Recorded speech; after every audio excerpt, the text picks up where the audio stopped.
તો હવે આ તરફ સમાચારોમાં આગળ વાત કરીએ આપણે અરવલ્લીની તો અરવલ્લી જિલ્લામાં સાર્વત્રિક વરસાદ પડતા જિલ્લાના તમામ ડેમમાં ભારે પાણીની આવક થઈ રહી છે।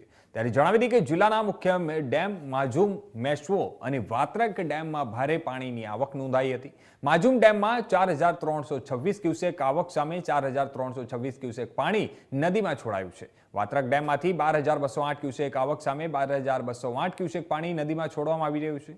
મેશ્વો ડેમમાં 3895 ક્યુસેક પાણી આવક અને જાવક જઈ રહ્યું છે। ત્યારે જિલ્લાના તમામ ડેમમાંથી પાણી છોડાતા નદી કિનારે પાસેના ગામોને એલર્ટ કરવામાં આવ્યા હતા। ત્યારે હાલ જણાવી દઈએ કે ભારે વરસાદ વચ્ચે જિલ્લાના સિંચાઈના અધિકારીઓ ડેમ પર હાજર નથી રહેતા। ઇન્ડિયા ન્યૂઝ ગ્રાઉન્ડ ઝીરો કરતા ડેમ પર તપાસ અને રોજમદારો અને આઉટસોર્સિંગ કર્મચારીઓના આધારે ડેમ મૂકી અધિકારીઓ ક્યાં ગયા તે મોટો સવાલ છે। કદાચ કોઈ ઘટના બને તો તેના માટે જવાબદાર કોણ?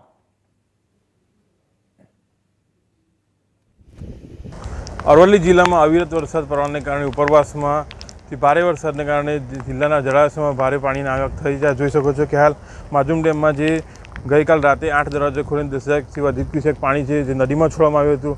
વાત કરવા તો મોડાસા સહિતની નદીમાં પાણી છોડતા મોડાસા સહિતના વિસ્તારોમાં જે છે એલર્ટ આપવામાં આવ્યું હતું નીચાણવાળા વિસ્તારોમાં કે પાણી છોડવામાં આવે છે તકેદારીના ભાગરૂપે હાજર ઉતાર। વાત કરવામાં આવે તો મોડાસા માજુમ ડેમ પર હાલ કોઈ સિંચાઈના અધિકારી હાજર નથી।